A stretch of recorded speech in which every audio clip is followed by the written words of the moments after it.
Hi, it's Nick Charles, and welcome back to the Rule of Law Brief. Before I get into today's topic, I think I need to explain something. Immigration judges are federal judges, but they are not Article 3 judges. They do not work for the judiciary. They're not part of the independent judicial branch described in Article 3 of the U.S. Constitution. They do not have life tenure, they do not have salary protections, and they are not institutionally insulated from politics. In fact, as we're going to describe here today, it's very far from the case. Immigration judges are Article 2 judges. They are administrative law judges inside the executive branch. And that means that ultimately they work for the President of the United States by, with, and through the Attorney General. That distinction is not technical, it is a structural fault line along which the entire system is starting to break down. Now, Article 3 judges are the judges that most people think of when they think of the courts. They are deliberately designed to be detached from politics. The basic reason for that is so that they can rule against the government when the law requires it. But immigration judges are different by design. As I said before, they are supervised by the Attorney General of the United States. Their decisions can be reviewed and even overruled by political appointees. And in fact, they operate inside the U.S. Department of Justice, which is inherently a law enforcement agency. They are not a part of the apolitical judiciary.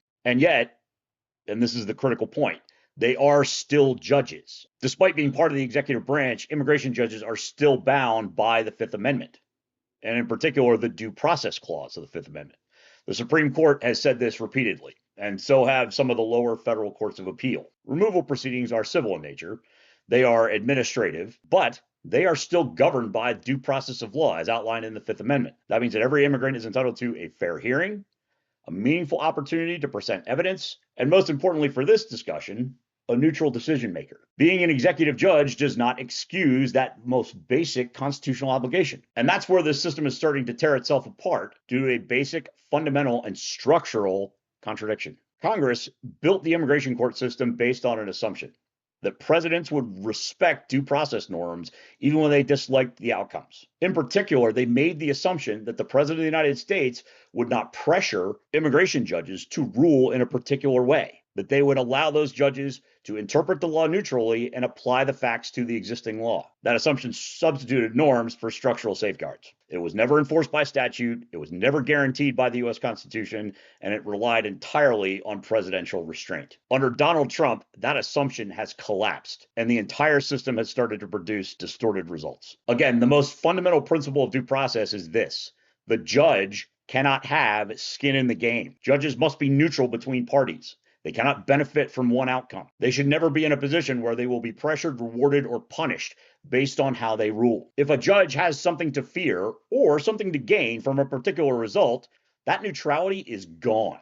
And when the neutrality is gone, due process has ceased to exist, regardless of intent. And this is the paradox that is currently causing structural collapse. We have an immigration court system that places immigration judges inside the executive branch. It subjects them to political supervision, and it floods them with enforcement-driven pressure. The bottom line is the Fifth Amendment Due Process Clause demands neutrality, while the statutes laying out our immigration court system place immigration judges in a position where they have to rule in accordance with the president's policies in order to be sure of keeping their jobs. Those two things cannot coexist indefinitely. Under Donald Trump's leadership, the tension has started to snap. The system is now at war with itself. What we're starting to see is immigration judges doing everything in their power to deport people without making it look like they are succumbing to the pressures that they are inevitably under. This is where doctrines like pretermission come in. Pretermission allows a judge to dismiss an asylum application without any sort of an evidentiary hearing on the theory that the claim fails as a matter of law. In a neutral environment, that standard is pretty narrow. A judge can only pretermit an asylum application if, assuming all the facts in the application are true, the person is still not entitled to asylum in the United States. But in a pressured environment like we have under Donald Trump, it becomes a release valve. Judges can dismiss cases without testimony, without any credibility findings, without developing an evidentiary record, and deport people whether under the law they would actually be entitled to asylum or not. This is certainly bad for asylum seekers who might be sent back to places where they are in imminent danger. But it's also horrific for the United States because it starts to erode the integrity of our judicial system. The more aggressively these judges shortcut the system to arrive at an answer that their bosses want, the stronger the argument becomes that the judge was not neutral. In a very real way, this is even eroding what Donald Trump claims to want from the immigration court systems. Because when it's very clear that an immigration judge entered an order in violation of the Due Process Clause, you are actually handing that asylum seeker grounds for an appeal. That just further binds up the system and makes everything run slower than it would have before. But even more importantly, the deeper harm here isn't tactical, it's institutional. Donald Trump, through his venality and his extremely poor leadership, is exposing a structural weakness in our immigration courts that cannot be unseen.